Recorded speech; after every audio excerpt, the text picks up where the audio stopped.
चुड़ैल का श्रापित घर।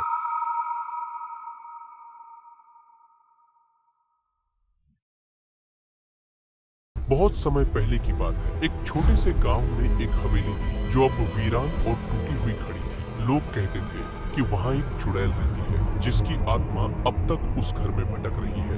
गांव वाले उस घर के पास भी नहीं जाते थे। सबका मानना था कि जो भी वहां गया कभी लौट कर नहीं आया। उस घर के पास मत जाना बच्चों, रात होते ही वहां अजीब सी चीखें सुनाई देती हैं।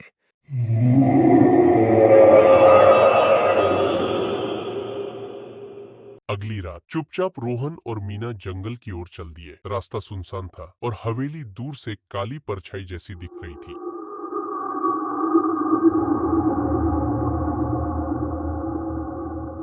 ये सब झूठ है बाबा, मैं तो जाकर देखूंगा। डरने से कुछ नहीं होता। भैया प्लीज, कोई जरूरत नहीं है उस घर में जाने की।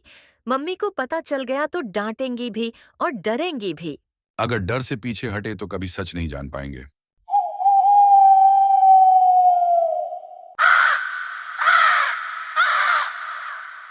भैया, अगर वो चुड़ैल सच में हुई तो? अगर नहीं हुई तो फिर गांव वालों को बता देंगे कि सब डर बेकार है। दरवाजा खुद ब खुद कड़क आवाज के साथ खुला और वो दोनों अंदर चले गए। यहाँ तो बहुत अजीब सी बदबू आ रही है। और देखो ये तस्वीरें, सबकी आंखें हमें देख रही हैं। मीना, डर मत, चलो ऊपर चलते हैं। भैया, दरवाजा बंद हो गया।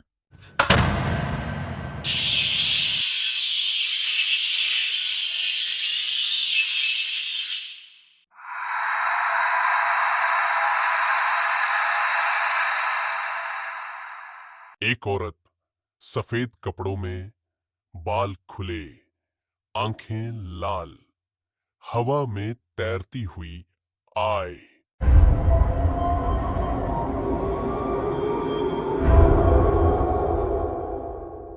तभी हवा तेज होने लगी, कमरे की लाइट झपकने लगी और एक सफेद साया सामने आया।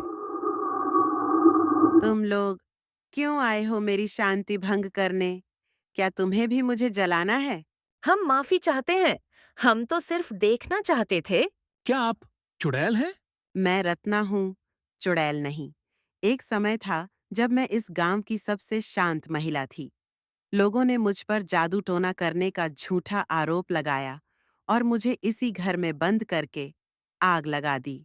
बच्चे घर में पुरानी किताबें और एक डायरी ढूंढते हैं। मीना और रोहन ने घर की तलाशी ली और एक पुरानी डायरी मिली जिसमें रत्ना की सच्चाई लिखी थी। इसमें लिखा है कि गांव के कुछ लालची लोगों ने तुम्हारे खिलाफ साजिश की थी ताकि तुम्हारा खेत हड़प सकें। हमें ये गांव में सबको दिखाना चाहिए। गांव की चौपाल। बच्चे डायरी पढ़कर सुना रहे हैं। बच्चों ने गांव में सभी को इकट्ठा किया और रत्ना की डायरी पढ़कर सुनाई। हमसे बहुत बड़ी गलती हुई, हमने एक मासूम औरत को मार दिया। चुड़ैल की आत्मा फिर से प्रकट होती है। बच्चों, तुम्हारी वजह से मुझे इंसाफ मिला।